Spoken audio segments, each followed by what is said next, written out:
ইনকিলাব মঞ্চের মুখপাত্র ওসমান হাদির দাফন হবে ঢাকা বিশ্ববিদ্যালয় এলাকায় অবস্থিত জাতীয় কবি কাজী নজরুল ইসলামের সমাধির পাশে। এ বিষয়ে জানাতে যুক্ত আছেন সহকর্মী হেদায়েতুল্লাহ সীমান্ত। সীমান্ত, দাফন সহ ঢাকা বিশ্ববিদ্যালয়ে হাদির মরদেহ আনা নিয়ে বিস্তারিত আপনার কাছে কি তথ্য আছে আমাদের জানাবেন।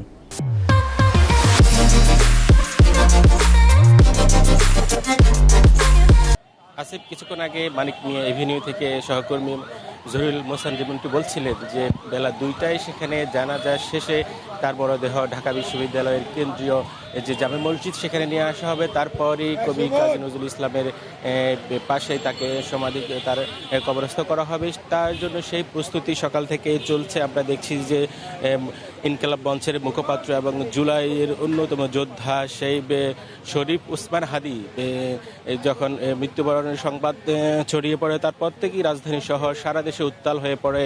আমরা দেখছি যে সকাল থেকে শাহবাগে এখনও ছাত্র জনতা তারা আন্দোলন করছেন, তারা এখনও রয়েছেন, অর্থাৎ গত দুই দিন এবং এক রাত ধরে সেই শাহবাগে তারা অবস্থান নিয়েছেন এবং পুরো এলাকায় অবরোধ করে রেখেছেন। আমরা কিছুক্ষণ আগে এই যে শাহবাগ হয়ে পুরো এলাকায় যে আসছিলাম, দেখছিলাম যে এই হাদির মরদেহ কবরস্থ করার বিষয়কে কেন্দ্র করে কিন্তু পুরো রাজধানীতে আইন শৃঙ্খলা রক্ষাকারী বাহিনী পুরো তৎপর রয়েছে। ঢাকা বিশ্ববিদ্যালয় এলাকা আমরা দেখছি র্যাব, বিজিবি, পুলিশ সহ বিভিন্ন গোয়েন্দা সংস্থা পুরো এলাকায় নিশ্চিন্ত নিরাপত্তার চাদরে ঢেকে রাখা হয়েছে। বিভিন্ন মোড়ে মোড়ে পুলিশে তল্লাশি করছে।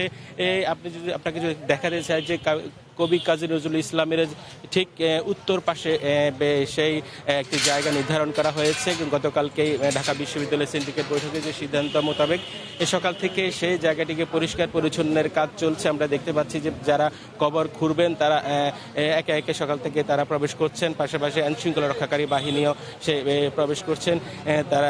তবে ফাইনালি এখনও কবর খোঁড়াখুড়ির কাজটা এখন পর্যন্ত শুরু হয়নি, পরিষ্কারের কাজ এখনও চলছে। অর্থাৎ যে শহীদ ওসমান হাদির পরিবারের এবং কি ইনকিলাব মঞ্চের যে দাবির প্রেক্ষিতে এই কবি কাজী নজরুল ইসলামের পাশেই তাকে কবরস্থ করা হবে সেই সিদ্ধান্ত নেওয়া হয়। কারণ এছাড়া শহীদ ওসমান হাদি যদি এর আগে বলেছিলেন তার কবর তার বাবার পাশেই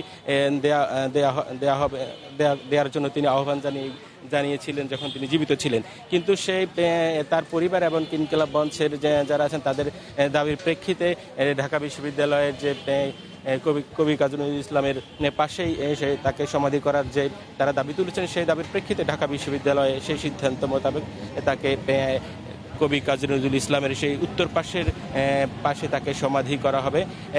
সেই প্রস্তুতি সকাল থেকে চলছে। আমরা দেখছি যে সকাল থেকেই বিভিন্ন পুরো এলাকায় যে কবরস্থানে বিভিন্ন ময়লা আবর্জনা পরিষ্কারের কাজ চলছিল, এখনও ঠিক সেই জায়গাটা পরিষ্কারের কাজ চলছে। তবে ফাইনালি এখনও যে কবর খোঁড়াখুড়ির কাজটা এখনো শুরু হয়নি। যারা কবর খুঁড়বেন তারা ইতিমধ্যে সবাই উপস্থিত হয়েছেন, তারা সেই জায়গাটিকে দেখছেন। ফাইনালি সিদ্ধান্তের পর কবর খোঁড়াখুড়ি শুরু হবে। আমরা তাদের সাথে কথা বলেছি, তারা বলছেন যে এখনো খোঁড়ার কাজটা শুরু হয়নি, তবে পরিষ্কারের কাজ এখনো চলছে। আসিফ, পুরো এলাকায় আপনি দেখতে পাচ্ছেন এখানেও জনসমাগম বাড়ছে, যত বেলা গড়াচ্ছে জনসমাগম বাড়ছে এলাকায়। আমরা দেখছি শাহবাগেও এখনো ছাত্র জনতা তারা বিক্ষোভ করছেন।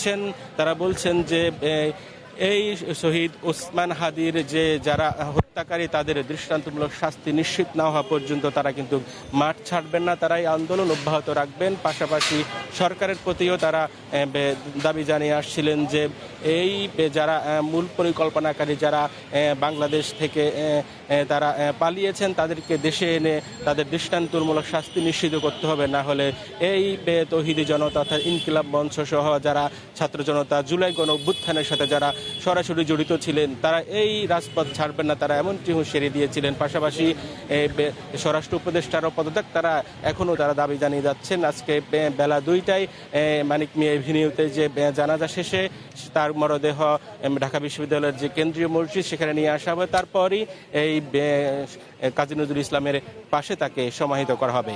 আসিফ, ছিল আমার কাছে এখানকার সর্বশেষ। দর্শক, ঢাকা বিশ্ববিদ্যালয় থেকে ছিলেন হেদায়েতুল্লাহ সীমান্ত।